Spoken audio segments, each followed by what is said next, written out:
인생 살아가면서 힘든 일 중에 하나가 외로움의 문제입니다. 특히 인간관계에 있어서 믿었던 사람에게 배신당하고 뒤통수 맞고 이런 일이 생기면 참 소외감이 느껴지고 많이 외롭습니다. 세상에 나 혼자 사는구나. 결국 내 인생은 내가 살아야 되는 거구나. 나밖에 없구나. 나는 버려진 사람이구나. 아무도 나를 붙잡아 줄 사람도 없고 의지할 게 없구나. 그런 마음이 듭니다. 나는 혼자다, 홀다 남았다. 이런 외로움이 닥쳐오는데 이게 참 어려운 문제입니다. 사업이 망해도 누군가 옆에서 찾아와서 아이고 힘들죠 하고 먹을 거라도 좀 갖다 주고 몇 푼이라도 또 오는 봉투에 넣어서 가져와 주고 격려해 주고 이런 사람이 있으면 그래도 혼자가 아니구나 하고 좀 살맛이 납니다. 그런데 아무리 잘 나가도 내 편에 아무도 선 사람이 없구나, 모두가 무관심하구나, 나는 혼자구나 느끼면 참 외롭고 서럽고 견디기가 어렵습니다. 어쩌면 인생 살면서 견디기 제일 어려운 게 외로움의 문제가 아닌가 이렇게 생각을 합니다. 외로움이 심해지면 우울증에 빠져서 자살하기도 하니까요. 정말 인생에 견디기 어려운 최고의 고통 중에 하나가 외로움이 아닌가 생각을 합니다.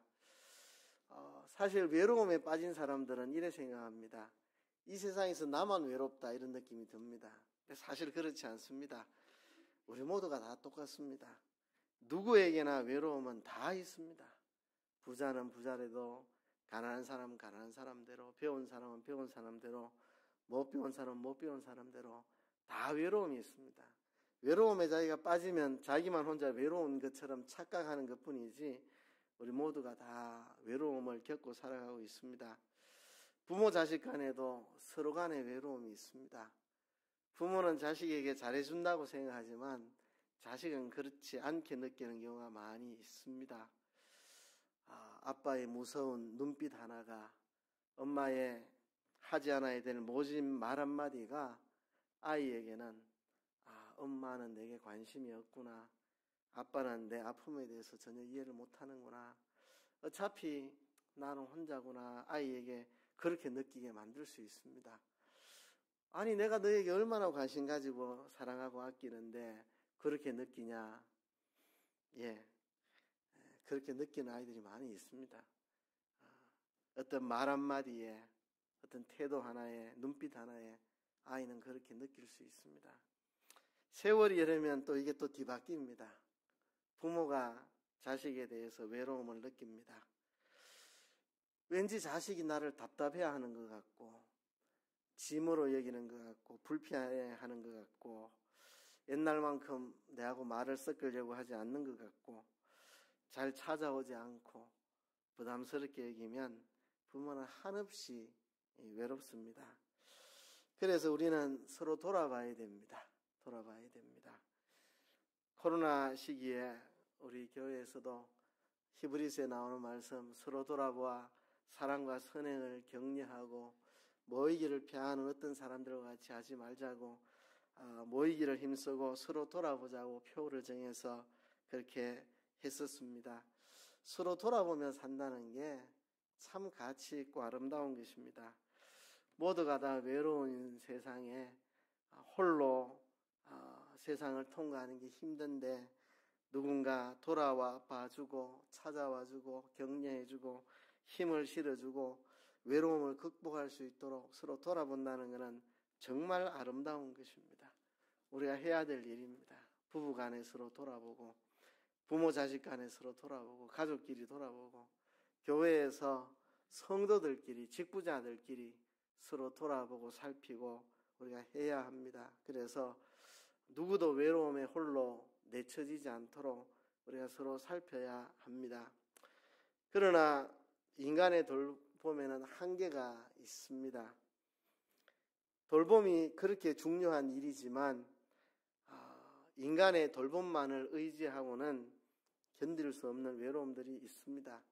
인간의 돌봄이라는 것은 한계가 있고 불완전하고 지속적이지 않습니다. 완벽하지도 않습니다. 그래서 인간의 돌봄만 내가 의지하고 산다면 언젠가 극한 외로움에 시달리게 될 것입니다. 그래서 누군가를 내가 적극적으로 나서 돌봐야 하지만 내 스스로는 남의 돌봄만 의지할 수는 없다는 것입니다. 그렇죠? 수십 년 친구로 친하게 지낸 사람도 사소한 오해 하나 때문에 갈라서는 경우가 많이 있습니다. 인간의 돌봄이라는 것은 이렇게 한계가 있다는 겁니다. 중요하지만 한계가 있다는 것입니다. 저는 어릴 때부터 내가 어른이 되면 우리 어머니한테 잘 해드려야지 그런 결심을 하고 어릴 때부터 컸습니다. 그래서 내가 우리 어머니한테 장담을 했는데 어릴 때 내가 마당에 화단이 있고 그 다음에 연못이 있는 화단과 연못이 있는 집을 내가 지어드리겠다고 내가 큰 소리 쳤는데 어릴 때 그리고 로봇에 선풍기 달아가지고 따라다니면서 시원하게 해드리겠다고 했는데 하나도 지킨 게 없습니다. 하나도 지킨 게 없어요. 제가 어릴 때 내가 어른이 되면 어머니한테 잘한다는 생각도 했었고 내가 결혼을 하면 아내한테 참 잘해야지 이런 생각을 했는데 그것도 별로 잘한 게 없는 것 같습니다. 제가 교회 일에만 몰두해 있는 동안 아내가 외로운 때가 많았다 그러거든요.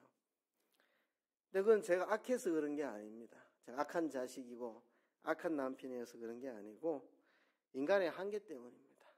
사람이 사람을 돌본다는 게 사람이 사람을 위로하고 돌아보고 살핀다는 게 거의 한계가 있습니다. 무한정해 줄 수 있는 것이 아닙니다. 그렇죠? 그래서 어차피 인간의 돌봄에 한계가 있다면 인간의 돌봄만 의지해서는 결국 낙심하고 좌절하고 외로움의 나락에 떨어질 수밖에 없습니다. 인간의 돌봄이 너무 중요하고 필요하지만 그것을 넘어서는 언제나 우리와 함께 계시는 언제나 내 곁에 계시는 하나님으로 위로를 받고 하나님과 동행하는 훈련이 우리에게 필요합니다. 여러분, 예수님도 외로우셨을까요? 예수님도 외로우셨을까요? 이번에 신학생들하고 조직신학 공부를 했는데 예수님에 대해서 예수님은 참 하나님이시고 또 참 사람이시다. 그러면 예수님도 외로웠을까? 그런 질문 던져봤는데요. 예수님도 외로움이 있으셨죠. 그래야 우리하고 똑같은 사람이지. 우리가 똑같은 사람이기 때문에 우리를 대속하기 위해 십자가에 죽으실 수 있으셨지. 예수님은 우리처럼 외로움도 없고 아무것도 배고픔도 못 느끼고 그러면 우리를 어떻게 체휼하며 공감하며 우리를 대신 죽어주실 수가 있겠습니까? 우리를 어떻게 대속하겠습니까? 우리가 똑같은 사람으로 이 땅에 오셨습니다. 예수님에게도 외로움이 찾아왔습니다. 그 외로움을 어떻게 극복했느냐, 어떻게 대했느냐, 그게 우리하고 다른 거죠. 우리는 외로움의 나락에 처박혀가 허우적거릴 때 예수님은 그렇게 하지 않았다는 거죠. 그죠? 우리와 똑같이 시험을 받았으나 죄는 없으시다. 그러니까 외로움의 시험을 예수님도 똑같이 받았어요. 근데 거기서 죄에 빠지지 않았다는 거죠. 그게 우리와 다른 거죠. 예수님께서 이제 십자가에 못 박히시기 위해 예루살렘으로 마지막에 오시고 예루살렘에서 이제 한 주간을 지내시면서 이제 죽음을 준비하시고 최후의 십자가를 맞이하시는데요. 그 최후의 한 주간, 그 이전에는 예수님이 가는 곳마다 인산인해를 이루었습니다. 예수님은 요즘으로 말하는 슈퍼스타였습니다. 예수님 가는 곳마다 사람들이 밀고 땡기고 서로 밟힐 만큼 사람들이 가득 모여가지고 서로 예수님을 보겠다고 서로 예수님 앞에 먼저 가려고 밀고 땡기고 이렇게 예수님은 인기가 좋았습니다. 그렇죠? 이쯤 되면 안 외로울 것 같잖아요. 그렇죠? 이쯤 되면 뭐 이렇게 인기가 많으신 예수님 외로울 틈이 있겠나 싶겠죠. 근데 예수님께서는 한 번씩 그 많은 무리를 뒤로 한 채 혼자 어디에 갔다 오고 그랬습니다. 혼자 어디 가셨습니까? 하나님 앞에 기도하러 가셨죠. 그죠? 제자들이 예수님 어디 갔다 오십니까? 지금 예수님 만나려고 이렇게 많은 사람들이 와 있는데 예수님 말씀 들으려고 예수님의 그 기적의 능력을 체험하려고 이렇게 많은 사람들이 와 있는데 어디 갔다 오셨습니까? 내가 아버지를 만나고 왔다. 인산인해로 따라다니는 수많은 무리로도 채워지지 않는 가슴이 있습니다. 예수님은 그것을 채우기 위해서 아버지를 독대하고 만나고 왔습니다. 그 많은 사람들을 뒤로 앉혀 예수님은 무리를 떠나 홀로 가서 아버지를 만나고 기도하고 그렇게 돌아오곤 하셨습니다. 오늘 본문에도 보면 예수님이 지금 이제 마지막 한 주간, 그 중에도 십자가에 못 박히시기 전날 밤을 맞이했을 때의 사건입니다. 제자들을 모아놓고 발을 다 씻어주시기도 하고 떡과 잔을 나누시면서 이것이 내가 너희를 위하여 흘리는 피고 너희를 위하여 찢는 살이라고 말씀하시고 이렇게 성만찬이 끝나고 제자들의 발을 다 씻고 사랑에 대해서 제자들에게 설교도 하고 너희가 서로 사랑해야 된다 이렇게 말씀을 전하고 계셨습니다. 12제자 중에 가룟 유다는 성만찬 때 홀로 뛰쳐나가 버렸고 이제 11명의 제자가 그곳에 있는데요. 예수님은 요한복음 14장, 15장, 16장 3장에 걸쳐서 제자들에게 이제 마지막 고별 설교를 하십니다. 오늘 읽은 16장은 고별 설교 마지막 부분입니다. 이 고별 설교 마지막 부분에 그것도 오늘 마지막 절입니다. 32절, 33절. 예수님이 제자들에게 발을 씻기고 성만찬을 거행하시고 사랑에 대한 이야기를 하시고 이제 마지막 말씀 이 32절, 33절입니다. 보라 너희가 다 각각 제 곳으로 흩어지고 나를 혼자 둘 때가 오나니 벌써 왔도다. 그러나 내가 혼자 있는 것이 아니라 아버지께서 나와 함께 계시느니라 그랬습니다. 예수님 이 순간에도 참 외로운 시간입니다.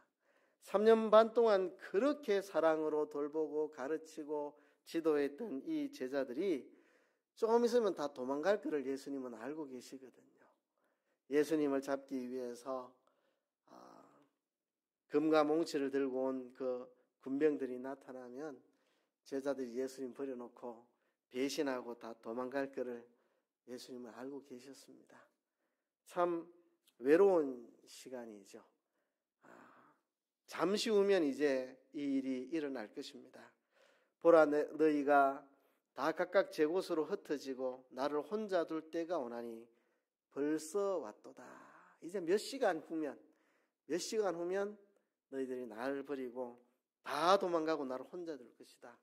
나 홀로 체포돼 가지고 나 홀로 끌려가서 나 홀로 신문을 받고 나 홀로 채찍을 맞고 나 홀로 십자가를 지고 골고다 언덕에 올라가서 나 홀로 십자가에 못 박힐 그 순간이 찾아왔다고 예수님 말씀합니다.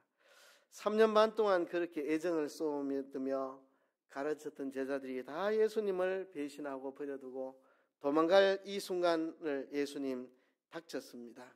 얼마나 외로운 순간이겠습니까?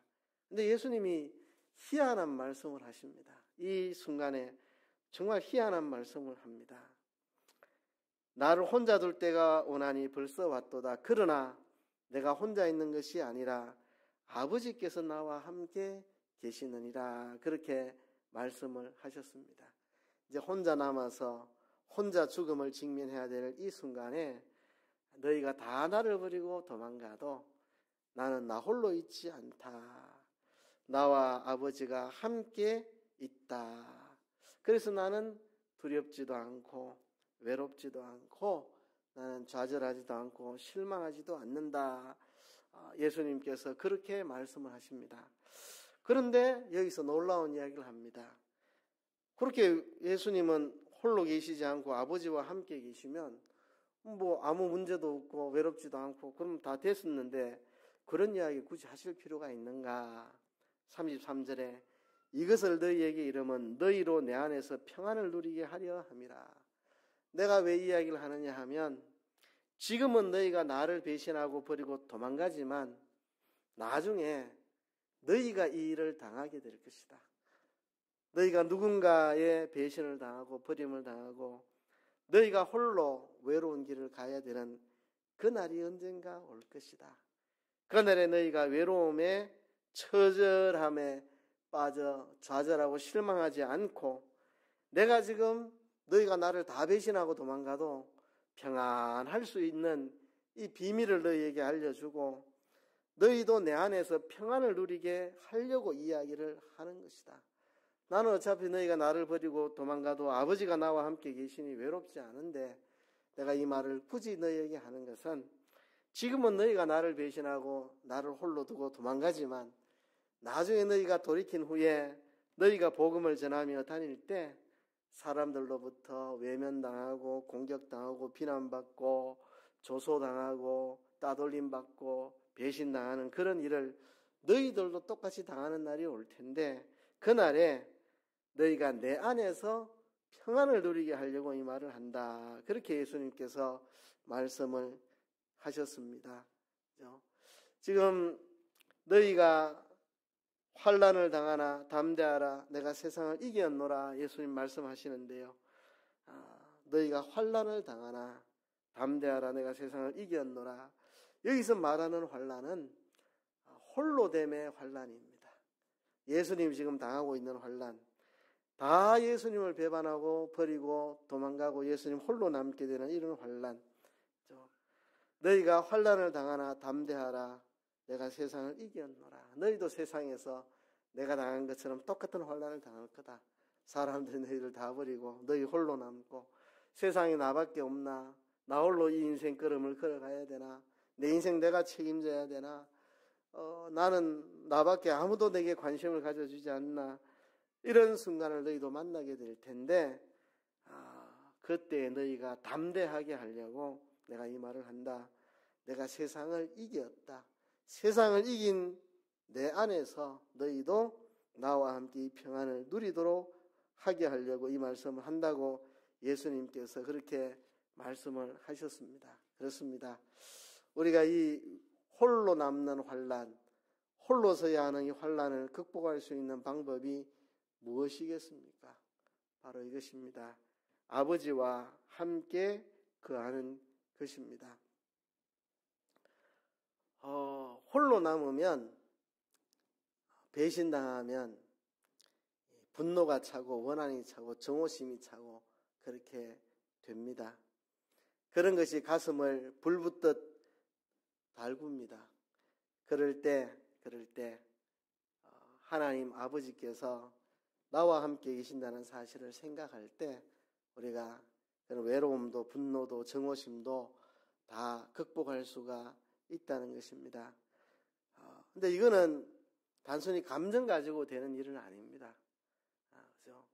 우리가 홀로 남게 되면 우리 감정은 외롭고 서럽고 분노가 생기고 그렇습니다. 이건 감정으로 되는 문제가 아니고 의지를 작동시켜야 됩니다. 나 홀로 있는 것이 아니다. 아버지께서 나와 함께 계신다는 것을 의지적으로 되새기며 확신하며 아버지와 함께 거하는 것을 실감나게 느낄 수 있도록 의지적으로 그렇게 해야 하는 것입니다. 자연스럽게 감정적으로 그렇게 될 수 있다면 얼마나 좋겠습니까? 이게 잘 되지 않습니다. 우리가 의지적으로 아버지께서 나와 함께 계신다. 내가 아버지 안에 있다. 아버지께서 나를 결코 버리지 않는다. 우리가 의지적으로 그런 생각을 해야 합니다. 그런 훈련을 해야 됩니다. 이게 하나님과 동행하는 훈련입니다. 지금 제자들은 예수님을 다 버리고 도망가는데 예수님은 제자들을 위해 기도하셨습니다. 너희가 다 나를 버리고 도망가겠지만 내가 너희가 시험에 들지 않도록 너희를 위해 기도했다고 예수님 말씀하셨습니다. 그렇습니다. 예수님의 사랑은 이렇게 배신하고 도망가는 제자들을 미워하지 않고 버리지 않고 복수하지 않고 그들을 품고 끝까지 사랑해 주셨습니다. 그래서 요한복음 13장 1절에 보면 예수께서 자기가 떠나실 때가 가까운 줄 아시고 자기에게 속한 사람을 사랑하시되 끝까지 사랑하시니라. 주님은 자기의 사람들을 끝까지 사랑하십니다. 우리가 때로는 실패하고 넘어지고 불순종해도 그 때문에 하나님 우리를 버리시지 않습니다. 그래서 하나님은 우리를 버리시지 않고 언제나 우리와 함께 계신다는 것을 우리가 의지적으로 되새기며 훈련을 해야 됩니다. 아버지께서 세상 끝날까지 언제나 나와 함께 계신다는 이 사실을, 우리 예수님이 세상 끝날까지 나와 함께 하시리라 약속했다는 사실을 우리가 의지적으로 되새기고 되새겨야 합니다. 이게 하나님과 동행하는 훈련입니다. 여러분, 자기 혼자 외로움에 던져진 상태에서도 하나님이 나와 함께 계신다는 것을 끝까지 놓지 않고 몸부림치며 승리했던 한 사람이 있습니다. 그 사람이 바로 욥입니다. 욥은 참 외로운 징에 놓이게 됐습니다. 하루아침에 자식들 다 죽었죠. 10자식이 다 죽었습니다. 하루아침에 재산 다 잃었죠. 자기의 건강도 다 잃어서 만신창이가 됐습니다. 아내까지도 잃어버렸습니다. 욥의 아내가 욥에게 하나님을 욕하고 뒤지라고 그렇게 말을 했습니다. 그 힘든 상황에 아내가 옆에서 힘대어주면 얼마나 좋은지, 저도 인생 살면서 힘들 때 아내가 늘 옆에서 힘대어주니까 참 좋더라고요. 몸 아플 때도 아내가 옆에서 힘대어주고. 근데 욥은 아내조차도 남편에게 하나님 욕하고 뒤지라고 그렇게 말을 하고, 모두가 다 떠나갔습니다. 욥기를 읽어보면 가까운 모든 사람들 다 떠났습니다. 그의 종들도 떠나고, 이제 종들도 욥의 말을 듣지 않습니다. 종한테 뭐 하나 시키려고 하면 빌어야 뭐 움직이고, 모두가 다 나를 떠났다고 욥이, 다 나를 버리고 떠났고 나 홀로 남았다고 욥이 처절한 그 외로움에 몸부림을 칩니다. 그런데 욥은 거기서 하나님을 찾고 하나님을 부르짖고 하나님을 기다립니다. 욥이 하나님을 만날 수가 없습니다. 앞으로 가도 뒤로 가도 왼쪽으로 가도 오른쪽으로 가도 하나님이 아니 계신다. 내가 하나님을 못 만나겠다. 그러면서 끝까지 하나님을 붙잡고 늘어집니다. 나의 가는 길을 오직 그가 아시나니 그가 나를 단련하신 후에 내가 정금같이 나오리라. 지금 하나님을 앞으로 가도 뒤로 가도 왼쪽으로 오른쪽으로 어디로 가도 하나님을 만날 수 없는 이런 상황 속에서도 그래도 하나님이 나와 함께 계시고 나를 정금같이 단련하시느라고 내게 이런 현실을 주고 계시다고 하나님이 나와 함께 계신다는 것을 욥이 끝까지 놓지 않았습니다. 그래서 욥은 나중에 하나님 앞에 큰 축복을 받게 되죠. 다시 10자식을 낳게 되고 다시 재산 2배로 다 얻고 건강 회복하고 다시 모든 것 회복되었습니다. 그렇습니다. 우리가 욥과 같이 모든 걸 잃고 주변 사람들 부인까지도 다 떠나고 홀로 남았을 때에, 그럴 때도 끝까지 하나님을 놓지 않고 하나님 붙잡으려고 했어도 하나님이 아니 계신 것 같고 그래도 끝까지 나의 가는 길을 그가 아신다고 그렇게 하나님을 놓지 않고 하나님을 찾았을 때 욥은 놀라운 성화를 경험하고 놀랍게 변화가 되고 정말 아름답게 인격이 변화되고 세상적인 축복도 2배나 받게 되었습니다. 그래서 예수님께서 너희가 다 각각 제 곳으로 흩어지고 나를 혼자 둘 때가 오나니 벌써 왔도다 하시면서, 그러나 내가 혼자 있는 것이 아니라 아버지께서 나와 함께 계시느니라. 아버지께서 나와 함께 계신다는 말이 무엇인가? 2가지로 오늘 이야기하려고 합니다. 첫째는 하나님과 동행하는 것입니다. 하나님은 결코 나를 버리지 않는다, 내 곁에 항상 계신다 하는 것을 의지적으로 그렇게 확신하고 결단하고 믿고 나가는 그것입니다. 또 하나가 더 있습니다. 하나님을 최고로 앞세우는 것입니다. 아버지를 최고로 언제든지 앞세우며 나가는 것입니다. 예수님은 마지막 순간까지 아버지께서 나를 보내신 것, 아버지께서 내게 속하게 해주신 이 영혼들을 위해 내가 십자가에 피 흘려 이들을 구속해야 된다는 그것을 위해서 그 길을 달려갔습니다. 아버지의 뜻을 제일 앞세우고 그 아버지의 뜻을 위해 순종하는 여기에 힘을 다 기울였습니다. 그렇죠?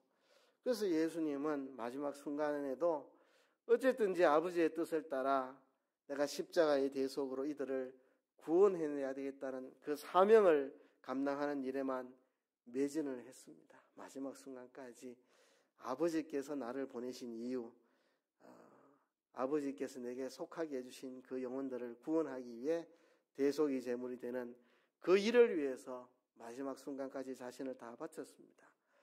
그러기에 예수님은 외로움을 느끼지 않으셨던 겁니다. 여러분, 요셉이라는 인물을 한번 생각을 해봅시다. 요셉이 처절하게 배신당한 사람입니다. 그렇죠? 형들이 자기를 잡아서 애굽의 노예로 팔아먹었는데 10대 소년 때 그런 일 당하면 평생 지울 수 없을 만한 가슴에 상처가 됩니다. 형님 나 죽이지 마세요, 팔지 마세요 그렇게 빌었는데 형들이 뒤도 안 돌아보고 요셉을 팔아먹었습니다. 노예로. 그 충격 얼마나 가슴에 상처가 되겠습니까? 그렇죠? 그 외로움, 세상에 나밖에 없다. 누구도 나를 관심 가져주지 않는다. 그런데 이제 노예로 팔려가서 보디발이라고 하는 시위대장관의 집에 들어가서 일을 보는데 거기서 인정받아가지고 이제 좀 살만하니 이 또 주인의 아내가 유혹을 해가지고 유혹을 뿌리쳤더니 또 누명을 씌워 감옥에 쳐넣고 참 청년 시절에 너무 서러운 일들을 많이 요셉이 당했습니다. 이 정도 되면 복수의 칼날을 갈아야 정상인데 그가 나중에 국무총리가 되는데 자기한테 누명 씌웠던 보디발 부부 그냥 목을 날려버리고 나중에 흉년이 왔을 때 형들이 곡식 사러 왔는데 그냥 형들 그냥 감옥에 다 쳐넣어버리고 그냥 다 뭐 어떻게 해버릴 건데 요셉은 그렇게 하지 않았습니다. 그렇게 안 했습니다. 요셉이 왜 그렇게 하지 않았을까요? 요셉이 형을 용서하고 또 자기를 못되게 그래 한 사람들 보디발 부부 그리고 술 맡은 관원 이 사람들 왜 용서했겠습니까? 요셉이 마음이 너그러워서 한 게 아닙니다. 요셉은 하나님을 최고로 앞세우는 하나님과 하나님의 뜻을 최고로 앞세우는 그의 삶의 원칙 때문에 그렇습니다. 보디발의 아내가 유혹할 때도 내가 어찌 큰 악을 행하여 하나님께 득죄하겠느냐고 그죠? 하나님을 앞세우는 거죠. 그 형들을 용서할 때도 보면 그렇게 말합니다. 형들에게 나를 이렇게 팔아먹었다고 두려워하지 마십시오. 내가 하나님을 대신하겠습니까? 하나님이 뜻이 있어서 나를 먼저 이곳에 보내가지고 지금 이 흉년에 굶어 죽을 우리 가족들 다 살려내려고 흉년에 굶어 죽을 이 고대 근동 지역의 애국을 비롯해서 각 나라 사람들을 다 살리려고 하나님이 그런 뜻이 있어서 나를 먼저 보낸 겁니다. 내가 어떻게 하나님을 대신해서 내가 내 마음대로 복수할 수 있겠습니까? 하나님의 뜻이 하나님이 나를 먼저 이 애굽에 보내가지고 우리 가족들 다 굶어 죽지 않고 살아남아서 이 믿음의 계대를 이어가고 고대 근동의 굶주림으로부터 건져내려는 하나님의 뜻이었습니다. 그러니까 요셉은 이 마음이 너그러워서 형들을 용서하고 보디발 부부 용서한 게 아니고 하나님의 뜻을 최고로 앞세우는 하나님이 내게 주신 사명, 내게 주신 길, 내가 가야 될 그 길, 이걸 최고로 여겼기 때문에 이거는 하나님이 나를 먼저 보내려는 계획이었다. 그 계획에 형들이 쓰임받은 것 뿐이다. 이 위대한 드라마에 형들이 악역 배우로 이 드라마에는 악역 배우들이 있습니다. 그렇죠? 그렇게 쓰임받은 것 뿐이다. 이렇게 느껴지니까 형이 용서가 된 겁니다. 뭐 요셉이 성인이라서 뭐 군자라서 한 게 아니고 하나님을 앞세우고 하나님의 뜻을 앞세우고 하나님께서 내게 주신 사명 길 이걸 앞세우는 그래서 요셉이 형들 용서한 겁니다. 그래서 요셉의 마음에는 형들에 대한 분노, 원망 이런 게 없었습니다. 그죠? 하나님의 뜻을 먼저 생각했기 때문에 예수님께서 지금 이 마지막 순간에 너희가 다 나를 버리고 다 제 곳으로 다 흩어질 텐데 이제 그때가 왔는데 내가 혼자 있는 것이 아니라 아버지와 함께 있다고 할 때 아버지께서 나와 함께 계신다는 말이 무엇인가? 아버지께서 언제나 나와 함께 동행하신다는 이야기이기도 하고 그리고 언제나 나는 아버지의 뜻을 최고로 여기고 살아간다. 아버지 하나님이 첫 번째 순위다.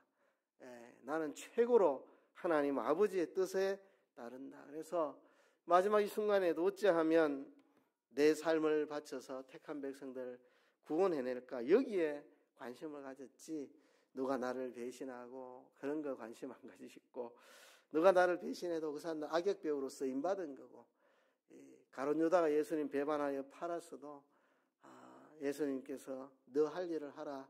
너는 나지 않았으면 좋았을 텐데 오히려 불쌍히 여기고 너 할 일을 하라.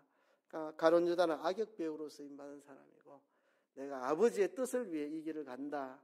아버지께 순종해서 아버지의 뜻을 이루기 위해 이 길을 간다. 그래서 혼자 이렇게 남게 되었고 혼자 이 길을 가게 되었고 이게 다 아버지의 뜻을 이루는 것이라 생각하니 예수님은 외롭지 않게 이 길을 잘 걸어 가셨습니다. 그리고 너희에게 이것을 이루는 것이 너희가 내 안에서 평안을 누리게 하기 위함이다. 지금은 너희가 나를 버리고 도망가지만 때가 되면 너희가 회개하고 돌아와서 내 사도로서 복음 전하는 일을 할 텐데 그때는 내가 당한 이 일을 너희들이 똑같이 당하게 될 것이다. 기억해라. 내가 이 혼자 되는 환난을 어떻게 평안히 분노도 원망도 정오도 없이 사랑의 마음으로 평안히 이 길을 갈 수 있었는지 너희들이 지금 목격하고 너희가 내 안에서 평안을 누리라. 언젠가 너희들도 이런 날 오는데 이쁘듯 갈지 말고 정오하지 말고 미워하지 말고 원망하지 말고 살기등등하게 복수하려고 그러지 말고 평안히 사랑하는 마음으로 다 용서하고 하나님이 걸어가라고 하신 길을 묵묵히 걸어가는 그 평안을 너희들이 누리도록 내가 미리 이야기하는 것이다. 내가 아버지 안에 있고 아버지가 나와 함께 계신 거 두 가지로 이야기했습니다. 한편으로 보면 하나님이 언제나 나와 함께 계신다는 사실, 또 하나는 내가 아버지를 최고로 앞세우고 아버지의 뜻을 최고로 앞세우고 그것을 위해서 살아간다는 것, 이 두 가지, 이것이 바로 아버지께서 나와 함께 계신다는 예수님의 말씀입니다. 우리들도 홀로 되는 이 외로움들 참 인생에 많이 있습니다.